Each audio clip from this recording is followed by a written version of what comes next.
Amen， 好多謝你哋大家，清楚，唔該。Wie wir in Deutschland sagen, das war wunderbar.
You know, there are lots of ways to look at your life and what God puts in there.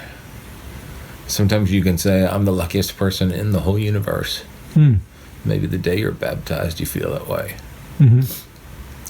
Other days, I'm lucky to be part of a team. Most people never get to be part of one, but I'm lucky to be a part of this one.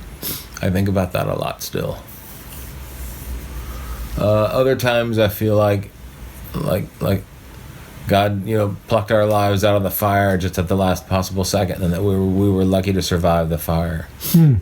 I think with becoming a Christian and then being able to lead in the kingdom anywhere, but then finally be able to come to Europe and help out with Western Europe, that was a dream I had since I was 18. I had a heart for it. I kind of had a head for it because I liked reading European books and European philosophy, and I was a philosophy major in college down in North Carolina, where I kind of ran into the kingdom and it sort of ran into me. And then, of course, I was in North Carolina for several years before I went as a missionary to China. And in China, I worked as a missionary then for, about 15 years before we came back to Seattle. And then from Seattle, we got involved in the work indirectly because of the Boston church and because of what the Berlin church was doing. So Lynn and I think, have been really lucky. That's the feeling I have, is that I'm really blessed and really lucky to be part of great things. I sort of feel like a scientist who got to work at the beginning level at a place like Edison Labs where they invented the light bulb, and then after that going on to work somewhere where they invented the air conditioner. Or that's how I really feel, that I've been very lucky.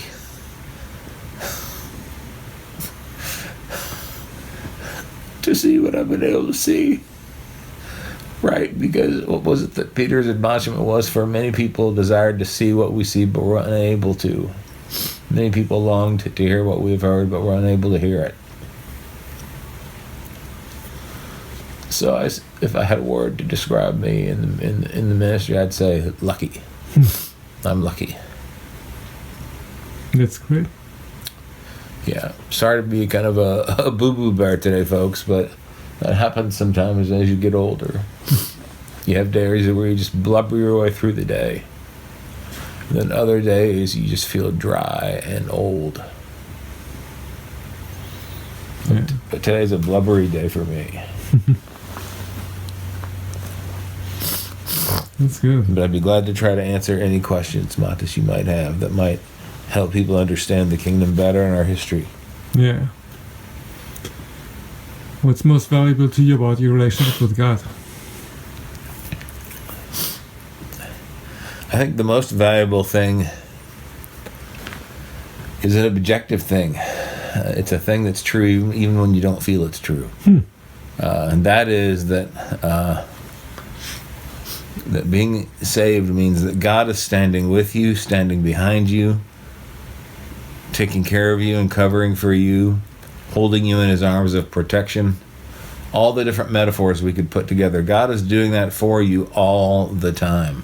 And there are days where you're aware of it, and there are days where you are not. There are days where you celebrate it. There are days where you don't. There are days where you teach well about it, and there are days where you forget. There are days where you're really convicted about it, and it comes out in what you're doing on Sunday. Then there are other days where you're not, and you say to yourself, what am I doing? What am I thinking? Why am I in the ministry if I'm not moved by this? All those things can be true within 3 or 4 weeks in the ministry. So that's kind of how I think about that. And again, I think I've been really lucky in the ministry. Wherever I've been, God has blessed me, given me great friends, given me great trainers, given me great teachers in my life, and raised me up to do stuff that I didn't deserve to have the chance to do. That's great. That's how I really feel about it. Amen. Right. So I would just admonish younger evangelists and ministers and trainers that take the time that it takes. It's a long time, but so what? It's the most important thing you'll ever do with your life.